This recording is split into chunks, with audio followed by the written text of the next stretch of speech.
ನಮಸ್ಕಾರ ಸ್ನೇಹಿತರೆ, welcome to Kempee's kitchen. ಇವತ್ತು ಸೋಮವಾರದ ಲಾಗನ ಶೇರ್ ಮಾಡ್ತಾ ಇದ್ದೀನಿ. ಬೆಳಿಗ್ಗೆನೇ ಹೋಗಿ ಹಾಲು ತಗೊಂಡು ಬಂದೆ, ಜೊತೆಗೆ ಹಪ್ಪಳ ಬೇರೆ ಖಾಲಿಯಾಗಿತ್ತು, ಜೊತೆಗೆ ಬಿಸ್ಕೆಟು ಪ್ಯಾಕೆಟು ಬನ್ನು ಎಲ್ಲ ತೊಗೊಂಡು ಬಂದು ಹಾಲು ಕಾಯಿಸಿ ಕಾಫಿ ಕುಡಿಯೋಣ ಅಂತ. ತುಂಬ ಅಂದರೆ ತುಂಬಾ ಚಳಿ. ಚಿಕ್ಕಮಂಗ್ಳೂರು ಅಂದರೆ ಕೇಳಬೇಕಾ, ಸಿಕ್ಕಾಪಟ್ಟೆ ಚಳಿ ಆಗ್ತಾಯಿದೆ. ಹೇಳ್ಕೊಳಕ್ಕೆ ಆಗದಿರೋಷ್ಟು ಚಳಿ, ಏನೂ ಮಾಡೋಕ್ಕಾಗೋದಿಲ್ಲ. ಸಾಧ್ಯವಾದಷ್ಟು ಬೆಚ್ಚಗಿರಬೇಕು. ಸಾಮಾನ್ಯ ಹೋದ ವರ್ಷ ಚಿಕ್ಕಮಂಗ್ಳೂರಲ್ಲಿ ಚಿಕ್ಕ ಚಿಕ್ಕ ವಯಸ್ಸಿನವರು ಸುಮಾರು 26-27 ವಯಸ್ಸಿನ ಹುಡುಗರು ಸುಮಾರು 7ರಿಂದ 8 ಜನ ಇದೇ ಚಳಿ ಟೈಮಲ್ಲಿ ತೀರ್ಕೊಂಬಿಟ್ರು. ಎಲ್ಲರಿಗೂ ಹಾರ್ಟ್ ಅಟ್ಯಾಕ್ ಆಗಿದ್ದಿದ್ದು. ಯಾಕೆ ಅಂದರೆ ಎಲ್ಲ 18 ವರ್ಷದ ಮಕ್ಕಳು, 20 ವರ್ಷದ ಮಕ್ಕಳು, ಈ ಥರ ಪುಟ್ಟ ಏಜ್ ಮಕ್ಕಳೇ ಕೂತಿದ್ದಂಗೆ ಅಥವಾ ಎದೆ ನೋವು ಬಂತು ಅಂದರೆ ಮಾರನೇ ದಿವಸನೇ ಅವ್ರು ಇರಲಿಲ್ಲ, ಆ ಥರ ಆಗ್ತಾಯಿತ್ತು. ಈ ಸಲ ಆ ಥರ ಏನೂ ಪ್ರಾಬ್ಲಮ್ ಕಾಣ್ತಾ ಇರಲಿಲ್ಲ. ಸಾಧ್ಯವಾದಷ್ಟು ಚಳಿಗಾಲದಲ್ಲಿ ಏನೇ ಆಗಲಿ ಬೆಚ್ಚಗಿರಬೇಕು. ಯಾರಿಗೆ ಎಷ್ಟೇ ಈಟಿನ ಶರೀರ ಆದರೂ ಬೆಚ್ಚಗಿರಬೇಕು ಅಂತಲೇ ಹೇಳ್ತೀನಿ. ಬನ್ನಿ ವಿಡಿಯೋ ಶುರು ಮಾಡೋಣ. ವಿಡಿಯೋ ಇಷ್ಟ ಆದಲ್ಲಿ ಒಂದು ಲೈಕ್ ಕೊಡಿ. ಹೊಸದಾಗಿ ನೋಡ್ತಾ ಇರೋರು ಸಬ್ಸ್ಕ್ರೈಬ್ ಮಾಡ್ಕೊಳ್ಳಿ. ನಿಮ್ಮ ಅನಿಸಿಕೆ ಅಭಿಪ್ರಾಯಗಳನ್ನು ಕಮೆಂಟ್ ಹಾಕಿ ಅಂತ ಹೇಳ್ತಾ ವೆಲ್ಕಮ್ ಟು ಕೆಂಪೀಸ್ ಕಿಚನ್.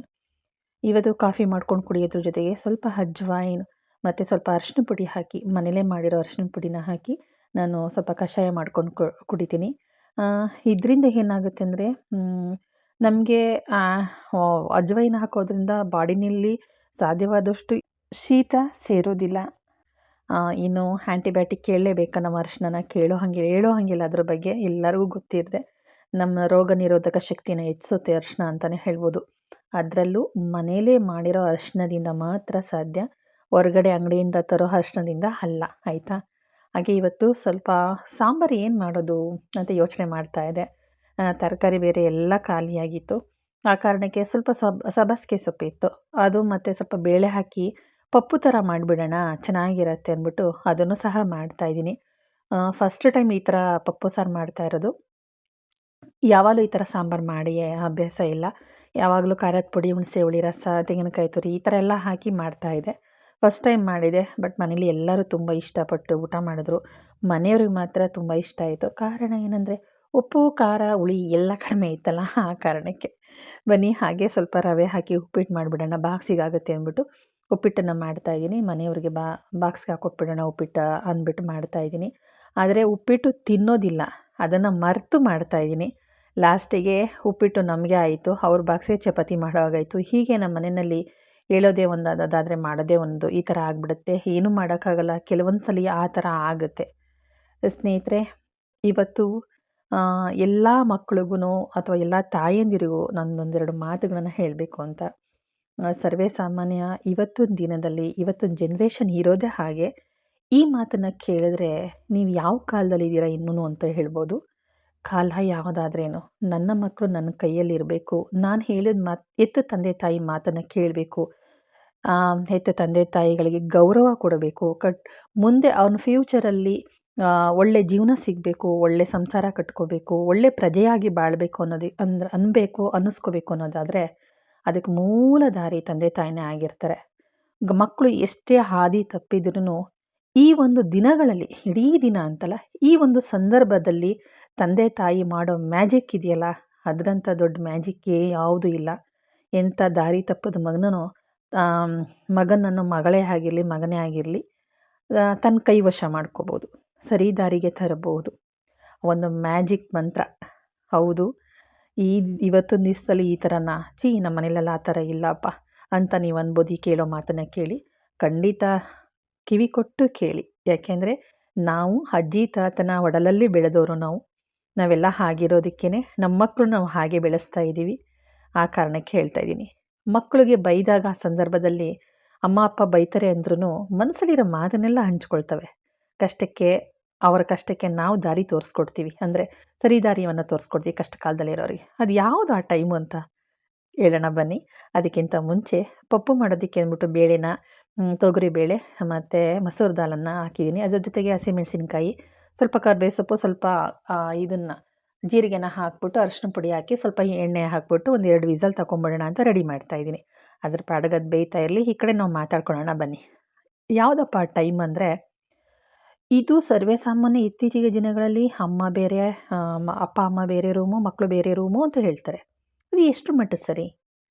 ಮಕ್ಕಳು ಇವತ್ತು ಮಾನಸಿಕ ಖಿನ್ನತೆಗೊಳಗಾಗ್ತಾ ಇರೋದು, ಕೆಟ್ಟ ಅಭ್ಯಾಸಕ್ಕೆ ಒಳಗಾಗ್ತಾ ಇರೋದು, ಕೆಟ್ಟ ಅಭ್ಯಾಸಗಳನ್ನು ಕಲಿತಾ ಇರೋದು, ಹವ್ಯಾಸಗಳನ್ನು ಕಲಿತಾ ಇರೋದು, ಕೆಟ್ಟದಾಗ ಆಲೋಚನೆಯನ್ನ ಮಾಡ್ತಾ ಇರೋದು, ಆತ್ಮಹತ್ಯೆ ಮಾಡ್ಕೊಳ್ತಾ ಇರೋದು, ಮನೆ ಬಿಟ್ಟು ಓಡೋಗ್ತಾ ಇರೋದು, ದಾರಿ ತಪ್ತಾ ಇರೋದು ಕಾರಣಕರ್ತರು ಕಾರಣ ಏನಂದರೆ ಸಿಂಗಲ್ ಆಗಿ ನೈಟ್ ಟೈಮ್ ಮಲ್ಕೊಳ್ಳೋದು.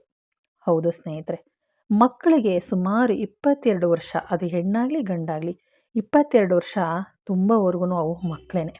ಅವು ದೊಡ್ಡವರಲ್ಲ, ಮಕ್ಕಳೇನೆ. ಆ ಸಂದರ್ಭನ ತಂದೆ ತಾಯಿ ಗುಬ್ಬಚ್ಚಿ ಗೂಡಲ್ಲಿ ಯಾವ ರೀತಿ ಹಕ್ಕಿನ ಪಾಲನೆ ಮಾಡುತ್ತೋ, ಕೋಳಿ ಮರಿ ಯಾವ ರೀತಿ ತನ್ನ ಮರಿನ ಪಾಲನೆ ಮಾಡುತ್ತೋ ಆ ರೀತಿ ಅಪ್ಪ ಅಮ್ಮ ಪಾಲನೆ ಮಾಡಬೇಕು. ಗಂಡ ಹೆಂಡತಿ ಸಂಸಾರ ಮಾಡುವಾಗ, ಗಂಡ ಹೆಂಡತಿ ಜೀವನದಲ್ಲಿ ಜೊತೆಗೆ ಪರ್ಸ್ನಲ್ ಆಗಿ ರೂಮಲ್ಲಿ ಬೆಡ್ರೂಮಲ್ಲಿ ಇರುವಾಗ ಮಕ್ಳಿಗೇನು ಕೆಲಸ ಅಂತ ನೀವು ಹೇಳ್ತೀವಿ. 24 ಗಂಟೆನೂ ಗಂಡ ಹೆಂಡತಿ ಏನು ಪರ್ಸ್ನಲ್ ಆಗೇ ಇರ್ತಾರಾ? ಇಲ್ಲ ತಾನೇ. ಅದಕ್ಕೂ ಮುಚ್ಚು ಮರೆ ತೆರೆ ಅನ್ನೋದು ಇದ್ದೇ ಇರುತ್ತೆ. ಅದೇ ಜೀವನ ಬೇರೆ. ಆದರೆ ಲೈಫ್ ಲಾಂಗ್ ನಮ್ಮ ಜೊತೆಲಿ ಇರಬೇಕಾಗಿರೋ ನಮ್ಮ ಮಕ್ಳಿಗೋಸ್ಕರನೇ ನಾವು ಬದುಕು ಕಟ್ಕೊಂಡಿರೋದಲ್ವಾ. ಸಂಸಾರ ಅಂತ ಅರ್ಥ ಬರೋದೇ ಮಕ್ಕಳಿಂದನೇ. ಅರ್ಥ ಆಯ್ತಾ? ನಮ್ಮ ಕುಟುಂಬ ಅಂತ ಸಂಸಾರ ಓಕೆ, ಕುಟುಂಬ ಅಂತ ಬರೋದು ನಮ್ಮ ಮಕ್ಕಳಿಂದನೇ ಅಲ್ವಾ. ನಿಮ್ಮ ಕುಟುಂಬ ದೊಡ್ಡದೇನಪ್ಪ ಅಂದರೆ ಯಾರ್ಯಾರು ಇದ್ದೀರಾ ನಿಮ್ಮ ಕುಟುಂಬದಲ್ಲಿಂದ ನಾನು, ನನ್ನ ಮಕ್ಕಳು, ನನ್ನ ಮೊಮ್ಮಕ್ಕಳು, ನನ್ನ ಮರಿ ಮಕ್ಕಳು, ಅಳಿಯಂದಿರು, ಸೊಸೆಯಂದಿರು ಅಂತೆಲ್ಲ ಹೇಳಲ್ವಾ, ಅದೇ ಥರನೇ. ಆ ಕುಟುಂಬನೇ ಸರಿ ಇಲ್ಲ ಅಂದರೆ ಏನು ಮಾಡ್ತೀರಾ? ಹೌದು ಸ್ನೇಹಿತರೆ. ಇವತ್ತೆಲ್ಲರಿಗೂ ಸಿಟಿಲಿ ಕಾಮನ್ ಆಗಿದೆ, ನಾನು ಹೇಳೋ ಮಾತು ನಗಾಡ್ಬೋದು, ಅದೇ ಇದು ಸತ್ಯ.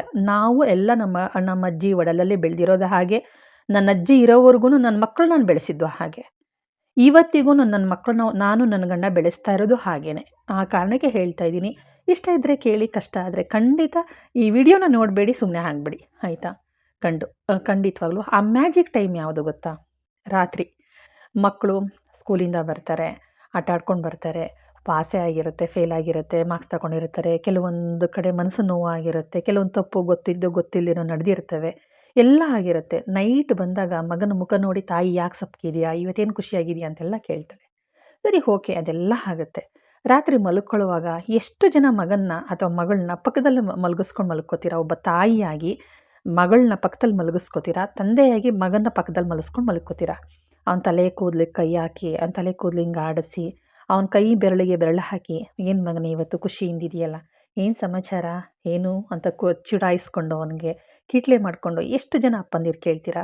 ಎಷ್ಟು ಜನ ಅಮ್ಮಂದಿರು, ಏನು ಇವತ್ತು ಫೋನಲ್ಲಿ ಬ್ಯುಸಿಯಾಗಿದೆ, ಇವತ್ತು ಯಾಕೆ ಇಷ್ಟು ಲೇಟ್ ಆಯಿತು, ಏನು ಮೇಡಮ್, ಏನು ಸಮಾಚಾರ, ಹಾಂ, ಫೋನ್ ಜಾಸ್ತಿ ಆಗ್ತಾಯಿದೆ ಇತ್ತೀಚೆಗೆ ಅಂತ ಒಂದು ಪ್ರೀತಿಯಿಂದ ಹುಸಿ ಮುನಿಸು, ಹುಸಿ ಕೋಪ ತೋರಿಸ್ಕೊಂಡು, ಹಾಂ ಇವತ್ತು ಚೆನ್ನಾಗಿ ಕಾಣಿಸ್ತಾ ಇದೆ ಕಣೆ, ಒಳ್ಳೆ ಮಾರ್ಕ್ಸ್ ಬಂದಿದೆ, ಇವತ್ತು ರಿಸಲ್ಟು ಚೆನ್ನಾಗಿ ತೆಗ್ದಿದ್ದೀ, ಈ ಸಲ ಚೆನ್ನಾಗಾಗಿದೆ, ಈ ಸಲ ನಿಮ್ಮ ಅಪ್ಪನಿಗೆ ಹೇಳಿ ಡ್ರೆಸ್ ತೆಗೆದುಕೊಡ್ತೀನಿ, ಅದು ಬೇಡವಾ, ಬೇರೆ ಏನು ಬೇಕು ಹೇಳು ಅಂತ ಹೇಳೋ ಮಾತುಗೂ ಎಷ್ಟು ವ್ಯತ್ಯಾಸ ಇದೆ ನೋಡಿ ಅಲ್ವಾ.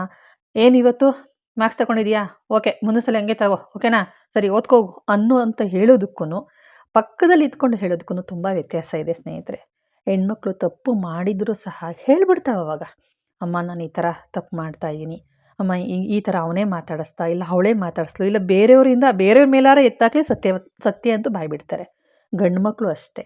ಏನು ಮೇಡಮ್, ಅವ್ರು ನಮ್ಮ ಜೊತೆಯಲ್ಲೇ ಮಲ್ಕೋಬೇಕಾ, ಗಂಡ ಹೆಂಡತಿಗೆ ಪ್ರೈವೇಸಿ ಅನ್ನೋದೇ ಇಲ್ವಾ ಅಂತಂದಾಗ ಒಂದು ವಿಚಾರವನ್ನು ತಿಳ್ಕೊಳ್ಳಿ. ಗಂಡ ಹೆಂಡತಿ ಪ್ರೈವೇಸಿನೇ ಬೇರೆ, ಮಕ್ಕಳ ವಿಚಾರದನೇ ಬೇರೆ. ಯಾವತ್ತು ಮಕ್ಕಳನ್ನ ನಮ್ಮ ಒಡಲಲ್ಲಿ ಇಟ್ಟೇ ನಾವು ಬೆಳೆಸಬೇಕು. ಗಂಡು ಮಕ್ಕಳು ಹೆಣ್ಮಕ್ಳು ಜೊತೆಗಲ್ದಿರೋ ಸಪ್ರೇಟ ರೂಮಲ್ಲಿ ಇಟ್ಟಿರೋ ತಾಯಿ ಆಗಿರೋ ಮಗಳು ಮಲಗೋವರೆಗೂ ಅವಳ ಕಷ್ಟ ಸುಖ ಒಳ್ಳೆಯದು ಕೆಟ್ಟದ್ದು ಅಂತ ಅವಳು ತಾಯಿ ಹತ್ರ ಹಂಚ್ಕೊಳ್ಳೋವರೆಗೂ, ಅವಳು ಮನಸ್ಸು ಬಿಚ್ಚಿ ಮಾತಾಡೋವರೆಗೂ, ಅಥವಾ ಅವಳ ಮನಸ್ಸು ನೋವು ಮಾಡ್ಕೊಂಡಿರೋವಾಗ್ಲೂ ಪ್ರತಿಯೊಂದು ಕೆದಕಿ ಕೇಳಿ ಪ್ರತಿಯೊಂದೂ ವಿಚಾರದಳು ತಾಯಿ ಆಗಿರೋಳು ಮಗಳ ಮೇಲೆ ಮಗನ ಮೇಲೆ ಕಣ್ಣಿಟ್ಟಿರಬೇಕು. ತಂದೆ ಆಗಿರೋನು ಅಷ್ಟೇ, ಮಗಳ ಮೇಲೆ ಮಗನ ಮೇಲೆ ಕಣ್ಣಿಡಬೇಕು. ತಾಯಿ ಆಗಿರೋಳು ಮಾತ್ರ ಮಗಳ ಮೇಲೆ ಕರ್ತವ್ಯನ, ಮಗನ ಮೇಲಿಲ್ಲ ಅಂದರೆ ಇಬ್ಬರ ಮೇಲೂ ಇದೆ. ಆದರೆ ಒಬ್ಬ ತಾಯಿ ಆಗಿ ಪಕ್ಕದಲ್ಲಿ ಒಬ್ಬ ಮಗ ಫೇಲ್ ಆಗ್ತಾ ಇದ್ದಾನೆ, ಮಾರ್ಕ್ಸ್ ತಗೊಳ್ಳೋದು ಕಡಿಮೆ ಆಗ್ತಾ ಇದೆ ಅಂತಂದರೆ ನಿಜ, ನೀವು ಅದೊಂದು ಕೆಲಸ ಮಾಡಿ, ನೀವೇನು ಮಾಡಬೇಡಿ. ನನ್ನ ಮಗ 9ನೇ ಕ್ಲಾಸ್ 7ನೇ ಕ್ಲಾಸ್ 8ನೇ ಕ್ಲಾಸು, ನನ್ನ ಮಗ ಓದ್ತಾ ಇಲ್ಲ ಚೆನ್ನಾಗಿ ಅಂತಂದಾಗ ಏನಿಲ್ಲ, ಅವ್ನು ಮಲ್ಕೋತಾನಲ್ಲ ಆವಾಗ ಪಕ್ಕದಲ್ಲಿ ಹೋಗಿ ಮಲಗಿ. ಹಾಗೆ ಯಾಕೆ ಮಗನೇ ಓದ್ತಾ ಇಲ್ಲ, ಯಾಕವ್ವ, ಏನು ಪ್ರಾಬ್ಲಮ್ಮು, ನಿನಗೆ ಅರ್ಥ ಆಗ್ತಾ ಇಲ್ವಾ, ಯಾವ ಥರ ಓದಬೇಕು ಅಂತ ಇಷ್ಟ, ನೀನು ಈ ಥರ ಅಲ್ಲ ಈ ಥರ ಮಾಡು, ನಿನಗೆ ಹೆಂಗೆ ಅನುಕೂಲ ಆಗುತ್ತೆ ಆ ಥರ ಮಾಡು ಅಂತ ನೀವು ಹೇಳ್ಕೊಡಿ. ಅವನು ಧೈರ್ಯ ಬರುತ್ತೆ. ಆವಾಗ ನೋಡಿ ಅವನು ಯಾವ ಥರ ರಿಸಲ್ಟ್ ತೆಗಿತಾನೆ ಅಂತ. ನನ್ನ ಫ್ರೆಂಡ್ ಮಗ, ಅವನಿಗೆ ಕವನ ಬರೆಯೋ ಹುಚ್ಚು. 7th ಅವನು ಹೆಚ್ಚು ಕಡಿಮೆ 4ನೇ ಕ್ಲಾಸಿಂದನೇ ಏನು ಸಿಕ್ಕಿತು ಅದ್ರ ಮೇಲೆ ಕವನ ಬರೆಯೋ ಹುಚ್ಚು. ಮಾಸ್ಟ್ರು ಪಾಠ ಮಾಡ್ತಾ ಇದ್ರೆ ಕವನಗಳ ರೂಪದಲ್ಲಿ ಅವನು ಅರ್ಥ ಮಾಡ್ಕೊಳ್ತಾ ಇದ್ನಂತೆ. ಅದು ತಾಯಿಗೆ ಹೇಳಿದ್ರೆ ಬೈತಾರೆ ಅಂತ ಅಂದ್ಕೊಂಡು ಸುಮ್ಮನೆ ಇದ್ದ. ಅಮ್ಮ ಬಂದು ಒಂದು ಸಲ ಕೇಳಿದರು, "ಏನು ಮಗನೇ ಏನು ಸಮಾಚಾರ ಖುಷಿಯಿಂದ ಇದೆಯಲ್ಲ?" "ಏನಿಲ್ಲಮ್ಮ" ಅಂತ ಅಂದ್ಬಿಟ್ಟು ಸುಮ್ಮನೆ ಆಗಿದ್ದಾನೆ. ಇವತ್ತೇನು ಪಾಠ ಮಾಡಿದ್ರು? ಹಿಂಗೆ ಪಾಠ ಮಾಡಿದ್ರು. ಪಾಠ ಮಾಡಿದಾಗ ಅವ್ರು ಬುಕ್ ತೆಗೆದು ಕೇಳಿದ್ರೆ ಅವ್ನು ಮಾತಾಡೋಕ್ಕೆ ತೊದಲಿಸ್ತಾ ಇದ್ದ. "ಹೇಳೋ ಮಗನೇ" ಅಂಕ ಸುಮ್ಮನೆ ತಲೆ ಬೆರಳಿಗೆ ಹಿಂಗೆ ಕೈ ಆಡಿಸಿ, "ಹೇಳು ಮಗನೇ, ಹೇಳು ಬಂಗಾರ" ಅಂದ್ಬಿಟ್ಟು ಹಿಂಗೆ ಹಿಡ್ಕೊಂಡು, "ಹೇಳು ಚಿನ್ನ" ಅಂತ ಹೇಳಿದ ತಕ್ಷಣನೇ ಅವನ ಕವನಗಳ ರೂಪದಲ್ಲಿ ಒಂದೊಂದು ಇಸವಿಗಳನ್ನು, ಒಂದೊಂದು ಆಯಾ ಟೈಮಲ್ಲಿ ಯಾವ ರಾಜ ರಾಜ್ಯಭಾರ ಮಾಡ್ದ, ಯಾವುದರಲ್ಲಿ ಅವರು ರಾಜ್ಯವನ್ನು ಕಿತ್ಕೊಂಡ್ರು, ಯಾವ ಟೈಮಲ್ಲಿ ಇನ್ನೊಬ್ಬರಿಗೆ ರಾಜ್ಯ ಕೈವಶ ಆಯಿತು, ಇದನ್ನೆಲ್ಲವನ್ನು ಪ್ರತಿಯೊಂದನ್ನು ಹೇಳ್ಕೊಳ್ತಾ ಬಂದ. ಅವನು ತಗೊಂಡಿರೋದು ಸಮಾಜ ಹಿಸ್ಟ್ರಿ ಅಂತ ಏನಂತ ಹೇಳ್ತೀವಿ, ಅದನ್ನು ತಗೊಂಡಿದ್ದು. ಆ ಒಂದು ಪಾಠವನ್ನು ಕತೆಗಳ ರೂಪದಲ್ಲಿ ಹೇಳ್ದ ಅಂತಂದರೆ ಇಡೀ ಇಂಗ್ಲೀಷು, ಕನ್ನಡ ಪ್ರತಿಯೊಂದು ಅವನು ಕತೆಗಳ, ಕವನಗಳ ರೂಪದಲ್ಲೇ ಅವನು ಓದ್ಕೊಂಡು ಬಂದು ಕೊನೆ ಫೈನಲಲ್ಲಿ ಒಳ್ಳೆ ಮಾರ್ಕ್ಸ್ ತೆಗೆದ. ಅದಕ್ಕೆ ಹೇಳೋದು, ಒಬ್ಬೊಬ್ಬರು ಟ್ಯಾಲೆಂಟ್ ಒಂದೊಂದು ಥರ ಇರುತ್ತೆ. ಅಪ್ಪ ಬೈತಾರೆ, ಅಮ್ಮ ಬೈತಾರೆ, ಮಾಸ್ಟ್ರು ಬೈತಾರೆ ಅಂತ ಎಲ್ಲನೂ ಬಚ್ಚಿಟ್ಕೊಂಡಿರ್ತಾರೆ. ಮಕ್ಕಳು ಸಹಕಾರಕ್ಕೆ ಪ್ರೋತ್ಸಾಹ ನೀಡಿ, ಕೆಲವೊಂದು ತಪ್ಪುಗಳು ನಡೆದೋಗಿರುತ್ತೆ, ಅದನ್ನು ನಾವು ತಿದ್ದಿ ತೀಡಿ ಬುದ್ಧಿ ಹೇಳಿ ಮಕ್ಕಳಿಗೆ ಸರಿದಾರಿ ತಗೊಂಡು ಬನ್ನಿ. ಬೈದ್ಬಿಟ್ಟು ಅಂದ್ಬಿಟ್ಟು ಆಡ್ಬಿಟ್ಟು ನೀವೊಂದು ಕಡೆ ರೂಮಲ್ಲಿ ಮಲ್ಕೊಳ್ಳೋದು, ಅವನೊಂದು ಕಡೆ ರೂಮಲ್ಲಿ ಮಲ್ಕೊಳ್ಳೋದಾದರೆ ಮಾನಸಿಕ ಖಿನ್ನತೆಗೆ ಮಕ್ಕಳು ಒಳಗಾಗುತ್ತೆ. ಈ ಒಂದು ಪ್ರೀತಿಯ ಅಪ್ಪುಗೆ, ಪ್ರೀತಿಯ ಮಾತು, ಪ್ರೀತಿಯಲ್ಲಿ ಮೈಸಾವರಿ ಮಕ್ಕಳಿಗೆ ಹೇಳೋದಿದೆಯಲ್ಲ, ಜಗತ್ತಲ್ಲಿ ಯಾರಿಗೂ ಸಿಗಲ್ಲ ರೀ ಅದು. ಅದಂತೂ ನಿಜ. ಆಗಲೇ ಬೇಳೆ ಸಾಂಬಾರು ಮಾಡ್ತಾಯಿದೆ ಅಲ್ವಾ, ಬೇಳೆ ಸಾರನ್ನು ಹೇಳ್ಬಿಡ್ತೀನಿ. ಒಲೆ ಮೇಲೆ ಪಾತ್ರೆ ಇಟ್ಟು ಸ್ವಲ್ಪ ಎಣ್ಣೆ ಹಾಕಿ, ಸಾಸಿವೆ ಜೀರಿಗೆ ಹಾಕಿ, ಒಣಮೆಣಸಿಕಾಯಿ ಬೆಳ್ಳುಳ್ಳಿ ಹಾಕಿ ಹುರ್ಕೊಂಡು, ಈರುಳ್ಳಿ ಟೊಮೊಟೊ ಹಾಕಿ ಹುರ್ಕೊಂಡು, ಸ್ವಲ್ಪ ಕರಿಬೇವು ಸೊಪ್ಪು ಹಾಕಿದ್ದೀನಿ. ಅದ್ರ ಜೊತೆಗೆ ಸ್ವಲ್ಪ ಹಿಂಗೆ ಹಾಕಿ ಹುರ್ಕೊಂಡಿದ್ದೀನಿ. ಅದಾದಮೇಲೆ ಸ್ವಲ್ಪ ಸಬ್ಬಸಿಗೆ ಸೊಪ್ಪಿತ್ತು, ಅದನ್ನು ಹಾಗೆ ಚೆನ್ನಾಗಿ ಬಾಡಿಸ್ಕೊಂಡು ಆಮೇಲೆ ಬೇಯಿಸಿರೋ ಬೇಳೆನ ಹಾಕಿ ಅದಕ್ಕೆ ತಕ್ಕಾಗಿ ನಾವು ನೀರು ಹಾಕಿ ಹೆಚ್ಚಿಸ್ಕೋಬೇಕಾಗುತ್ತೆ. ಇದು ಸ್ವಲ್ಪ ಗಟ್ಟಿಯಾಗಿದೆ ಚೆಂದ, ಅನ್ನೋ ಜೊತೆಗೆ ತುಂಬ ಚೆನ್ನಾಗಿರುತ್ತೆ. ಬಿಸಿ ಬಿಸಿ ತುಪ್ಪ ಹಾಕ್ಕೊಂಡು ಊಟ ಮಾಡ್ತಾಯಿದ್ರೆ ಸೂಪರಾಗಿರುತ್ತೆ ಸ್ನೇಹಿತರೆ. ಒಂದು ಸಲ ಟ್ರೈ ಮಾಡಿ. ಎಳೆ ಮಕ್ಕಳಿಂದ ಹಿಡಿದ್ರು ಅಜ್ಜ ಅಜ್ಜಿವರೆಗೂ ಊಟ ಮಾಡ್ಬೋದು. ಬಾಯಿ ಕೆಟ್ಟೋಗಿದ್ರಂತೂ ಸ್ವಲ್ಪ ನೀರು ಥರ ಮಾಡಿಕೊಂಡು ಕುಡಿದ್ಬಿಟ್ರೆ ಸ್ವರ್ಗವೇ ಸುಖ ಅಂತಲೇ ಹೇಳ್ತೀನಿ. ಒಂದು ಸಲ ಟ್ರೈ ಮಾಡಿ. ಸಬ್ಬಸಿಗೆ ಸೊಪ್ಪು ಫ್ಲೇವರ್ ಇಷ್ಟ ಆಗೋರ್ಗಂತೂ ಸಖತ್ತಾಗಿರುತ್ತೆ ಈ ಒಂದು ಸಾರು ಅಂತಲೇ ಹೇಳ್ತೀನಿ. ತರಕಾರಿ ಎಲ್ಲ ತೊಗೊಂಡು ಬಂದಿದ್ದೆ. ತರಕಾರಿ ಎಲ್ಲ ನೀಟಾಗಿ ಬಾಕ್ಸ್ಗೆ ಹಾಕ್ಕೊಳ್ತೀನಿ. ಸ್ವಲ್ಪ ಸ್ವಲ್ಪನೇ ತೊಗೊಂಡು ಬಂದಿರೋದು, ಜಾಸ್ತಿ ಏನು ತೊಗೊಂಡು ಬಂದಿಲ್ಲ. ಒಂದೊಂದು ದಿನಕ್ಕೆ ಖಾಲಿ ಆಗಿಬಿಡಬೇಕು ಅಥವಾ 2 ದಿನಕ್ಕೆ ಖಾಲಿ ಆಗಬೇಕು, ಆ ಥರ ಮಾಡ್ಕೊಂಡಿದ್ದೀನಿ. ಮಕ್ಕಳು ಸಾಕೋದು ದೊಡ್ಡ ವಿಚಾರವನ್ನ, ನಮ್ಮ ಮಕ್ಕಳನ್ನ ಯಾವ ರೀತಿ ಸಾಕಿದ್ವಿ ಅನ್ನೋದೇ ದೊಡ್ಡ ವಿಚಾರ. ಮಕ್ಕಳು ಇವತ್ತಿನ ದಿನದಲ್ಲಿ ಇಂಡಿಪೆಂಡೆಂಟಾಗಿ ಬದುಕಬೇಕು ಅನ್ನೋದು, ಸ್ವಾತಂತ್ರ್ಯ ಅನ್ನೋದು ಅತಂತ್ರ ಆಗಬಾರ್ದು ಅಂತ ನನ್ನ ಅನಿಸಿಕೆ, ಅಭಿಪ್ರಾಯ. ಮಕ್ಕಳು ಯಾವತ್ತೂ ಒಂಟಿಯಾಗಿರ್ತಾರೋ ಜೀವನದಲ್ಲೂ ಹಾಗೆ ಒಂಟಿಯಾಗಿ ಎಲ್ಲನೂ ಬಚ್ಚಿಟ್ಟು ಕೊನೆಗೆ ಹೇಳ್ಕೊಳಕ್ಕಾಗದೇ ಇರೋವಂಥ ಪರಿಸ್ಥಿತಿ ಬರಬಾರ್ದು ಅನ್ನೋದಾದರೆ, ಮಕ್ಕಳನ್ನ ಒಳ್ಳೆ ಪ್ರಜೆಯನ್ನಾಗಿ ನಾವು ಬೆಳೆಸಬೇಕು ಅನ್ನೋದೇ ಆದರೆ, ಅದು ಒಬ್ಬ ತಂದೆ ತಾಯಿಗಳ ಕೈಯಲ್ಲಿ ಮಾತ್ರ ಇರೋದು ಹೊರತು ಬೇರೆಯವ್ರ ಕೈಯಲ್ಲಿಲ್ಲ. ಒಬ್ಬ ತಾಯಿಯಾಗಿ, ಒಬ್ಬ ತಂದೆಯಾಗಿ ತಮ್ಮ ತಮ್ಮ ಕರ್ತವ್ಯಗಳನ್ನು ಅವರು ನಿಭಾಯಿಸದೇ ಆದರೆ, ಮಕ್ಕಳಿಗೆ ಅವರದೇ ಆದ ಟೈಮ್ ಕೊಡಿ. ಜೀವನ, ಸಂಸಾರ, ಖುಷಿ, ಸಂತೋಷ, ಗಂಡ ಹೆಂಡತಿಗೆ ಕೊನೆವರೆಗೂ ಅವ್ರು ಉಸಿರಿರೋವರೆಗೂ ಅದು ಇದ್ದೇ ಇರುತ್ತೆ. ಅದನ್ನು ಯಾರಿಂದನೂ ತಪ್ಪಿಸೋಕ್ಕಾಗಲ್ಲ. ಸಂಸಾರ ಅಂತ ಅನ್ನೋದು ಯಾವತ್ತಿಗೂ ಇದ್ದೇ ಇರುತ್ತೆ. ಆದರೆ ಕುಟುಂಬ ಅಂತ ಅನ್ನೋದಿದೆಯಲ್ಲ, ಆ ಕುಟುಂಬನ ಸಂಭಾಳಿಸೋದು ಗಂಡ ಹೆಂಡತಿ ಇಬ್ಬರು ಹಕ್ಕು ಅಂತಲೇ ಹೇಳ್ತೀನಿ. ತಂದೆ ತಾಯಿ ಇಬ್ಬರು ಸಪ್ರೇಟಾಗಿ, ಮಕ್ಕಳು ರೂಮಲ್ಲಿ ಸಪ್ರೇಟಾಗಿ ಮಲ್ಕೊಂಡ್ರು ಅವರವ್ರದೇ ಆದ ಜವಾಬ್ದಾರಿಗಳು, ಅವರವ್ರಿಗೆ ಆದ ಟೈಮನ್ನು ದಯವಿಟ್ಟು ಕೊಡಿ. ಮಕ್ಕಳು ಅವ್ರ ಮನಸ್ಸಲ್ಲಿರೋದೆಲ್ಲ ಹೇಳ್ಕೊಳ್ತವೆ. ಆ ಒಂದು ಪ್ರೀತಿಯ ಮಾತು, ಆ ಪ್ರೀತಿಯ ಒಂದು ಅಪ್ಪುಗೆ ಇದೆಯಲ್ಲ, ಪ್ರೀತಿಯಿಂದ ಮೈ ಸವರಿ ಹೇಳುವಂಥ ಮಾತಿದೆಯಲ್ಲ, ಎಂಥ ದಾರಿ ತಪ್ಪಿದ ಮಗನೂ ಸಹ ಸರಿ ದಾರಿ ತರ್ಬೋದು. ಅವ್ರ ಮನಸ್ಸೊಳಗಡೆ ಒಳ್ಳೆಯದು, ಕೆಟ್ಟದ್ದು, ತಪ್ಪು ಮಾಡಿರೋದು, ಒಳ್ಳೇದು ಮಾಡಿರೋದು ಎಲ್ಲನೂ ಹಂಚ್ಕೊಳ್ತವೆ. ತಪ್ಪು ಮಾಡಿದ್ದಾನೆ ಅಂದ ತಕ್ಷಣ ಬೈಯೋದಲ್ಲ, ಅದನ್ನು ತಿದ್ದಿ ತೀಡಿ ನಯವಾಗಿ ಯಾವ ರೀತಿ ತಪ್ಪನ್ನು ಸರಿ ಮಾಡಬೇಕು, ಯಾವುದಕ್ಕಾರ ಒಂದು ಕಡೆ ಕೆಟ್ಟ ದಾರಿ ಹಿಡಿತಾನೆ ಅಂದರೆ ಯಾವ ರೀತಿ ತೊಗೊಂಡು ಬರಬೇಕು ಅಂತ ಆ ಪ್ರೀತಿಯ ಮಾತುಗಳಲ್ಲೇ ನಿಮಗೆ ದಾರಿ ಸಿಗುತ್ತೆ ಅಂತಲೇ ಹೇಳ್ತೀನಿ. ಏಕೆಂದರೆ ಪ್ರೀತಿ ಅನ್ನೋದಿದೆಯಲ್ಲ, ನಮ್ಮನ್ನು ಯಾವ ರೀತಿ ಯಾವ ರೇಂಜಿಗೆ ಮಾತಾಡೋದಕ್ಕೆ ಕರ್ಕೊಂಡು ಹೋಗುತ್ತೆ ತಂದೆ ತಾಯಿಗೆ ಅಂತ ಗೊತ್ತಾಗೋದಿಲ್ಲ. ಇವತ್ತು ನಾವು ಈ ಥರ ಮಾತಾಡ್ತಾ ಇದ್ದೀನಿ, ಇವತ್ತು 4 ಜನದ ಜೊತೆ ಹಂಚ್ಕೊಳ್ಳೋ ಹಂಗೆ ಮಾತಾಡ್ತಾ ಇದ್ದೀನಿ ಅಂದರೆ ಅದಕ್ಕೆ ನನ್ನ ಅಜ್ಜಿನೇ ಕಾರಣ. ನನ್ನ ಅಜ್ಜಿಯ ತೋಳು ತೆಕ್ಕೆಯಲ್ಲಿ ಬೆಳೆದೋಳು ನಾನು. ನನ್ನ ಮದುವೆ ಆಗೋ ತನಕನೂ ನನ್ನ ಅಜ್ಜಿ ಮಗ್ಲಲ್ಲೇ ನಾನು ಮಲಗಿ ಬೆಳೆದಿದ್ದು. ರಾತ್ರಿ ಮಲಗುವಾಗ ನನ್ನ ಬುದ್ಧಿವಾದ ಹೇಳ್ತಾಯಿದ್ರು, ನಾನು ತಪ್ಪು ಮಾಡಿರೋದನ್ನ ಬೈದೆ ಹೇಳ್ತಾಯಿದ್ರು, ಏನೋ ಸರಿ ಮಾಡಿರೋದನ್ನ ತಿದ್ದಿ ತೀಡಿ ಹೊಗಳಿ ಹೇಳ್ತಾಯಿದ್ರು. ಇದೇ ಮುಂದೆ ಏನಾಗುತ್ತೆ, ಏನಾಗಬೇಕು, ಏನು ಮಾಡಬಾರ್ದು, ಏನು ಮಾಡಬೇಕು, ಯಾರ ಹತ್ರ ಹೇಗೆ ನಡ್ಕೋಬೇಕು, ಇದು ಮಾಡಿದ್ರೆ ತಪ್ಪು, ಇದು ಮಾಡಿದ್ರೆ ಸರಿ, ಈ ರೀತಿ ದಾರಿನ ಹಿಡ್ಕೋ ಸರಿ ಬರುತ್ತೆ, ಇಂಥವ್ರ ಸಹವಾಸ ಮಾಡಬೇಡ, ಇಂಥವ್ರ ಹತ್ರ ಹೀಗೆ ಮಾತಾಡು ಅಂತ ಎಲ್ಲವನ್ನು ತಿದ್ದಿ ತೀಡಿ ಹೇಳಿ ನನ್ನ ಅಜ್ಜಿ ನನ್ನ ಬೆಳೆಸಿದ್ದು. ಇವತ್ತಿಗೂ ನನ್ನ ಮಕ್ಕಳಿಬ್ಬರನ್ನು ನಾವು ಹಾಗೇ ಬೆಳೆಸ್ತಾ ಇರೋದು, ಗಂಡ ಹೆಂಡತಿ ಇಬ್ಬರೂ. ನನ್ನ ಕುಟುಂಬ ನಂದು ಅಂತ ನಾನು ಆಸೆ ಪಡೋದಕ್ಕೆ ಕಾರಣ, ನನ್ನ ಸಂಸಾರದಲ್ಲಿ ನನ್ನ ಅಜ್ಜಿ ನಾನು ಬೆಳೆಸಿರೋ ರೀತಿ ಆ ಥರ ಇದೆ. ಹೊಡೆತ ತಿಂದಿದ್ದೀನಿ, ಬೈಗಳನ್ನೂ ತಿಂದಿದ್ದೀನಿ, ಅಷ್ಟೇ ಪ್ರೀತಿ ಮಾತು ತಿಂದಿದ್ದೀನಿ. ಅಜ್ಜಿ ಬಂದ್ಬಿಟ್ಟು ತಲೆ ಸರಿ ನನ್ನ ಮೊಮ್ಮಗಳು ಕಣವ ಅಂತ ಒಂದು ಮಾತು ಹೇಳ್ತಾರಲ್ಲ, ಅದರಲ್ಲೇ ನಾನು ಕರ್ಗೋಗ್ಬಿಡ್ತೀನಿ ಸ್ನೇಹಿತರೆ. ಈ ನನ್ನ ಪುಟ್ಟ ವಿಡಿಯೋನ ನಾನು ಇಲ್ಲಿಗೆ ಮುಗಿಸ್ತಾ ಇದ್ದೀನಿ. ಇದರಲ್ಲಿ ಕೆಲವ್ರಿಗೆ ಏನು ಈ ಥರ ಮಾತಾಡ್ತಾರೆ ಅನ್ಬೋದು. ಇವತ್ತೊಂದು ದಿವಸದಲ್ಲಿ ಕೆಲವ್ರಿಗೆ ಇನ್ನು ಯಾವ ಕಾಲದಲ್ಲಿ ಇದ್ದೀರಾ? ಇನ್ನು ಅಜ್ಜ ಅಜ್ಜಿ ಕಾಲದಲ್ಲೇ ಇದ್ದೀರಾ? ಅಯ್ಯೋ ಬಂದ್ರಿ ಹೊರಗಡೆಗೆ ಎಲ್ಲರೂ ಇಂಡಿಪೆಂಡೆಂಟಾಗಿ ಬದುಕೋದು ನೋಡ್ತಾ ಇದ್ದಾರೆ. ಹಾಗೆ ಬದುಕೋದು ಬಿಡು ಇನ್ನೂ ಅಜ್ಜ ಅಜ್ಜಿ ಅಂತೀರಾ.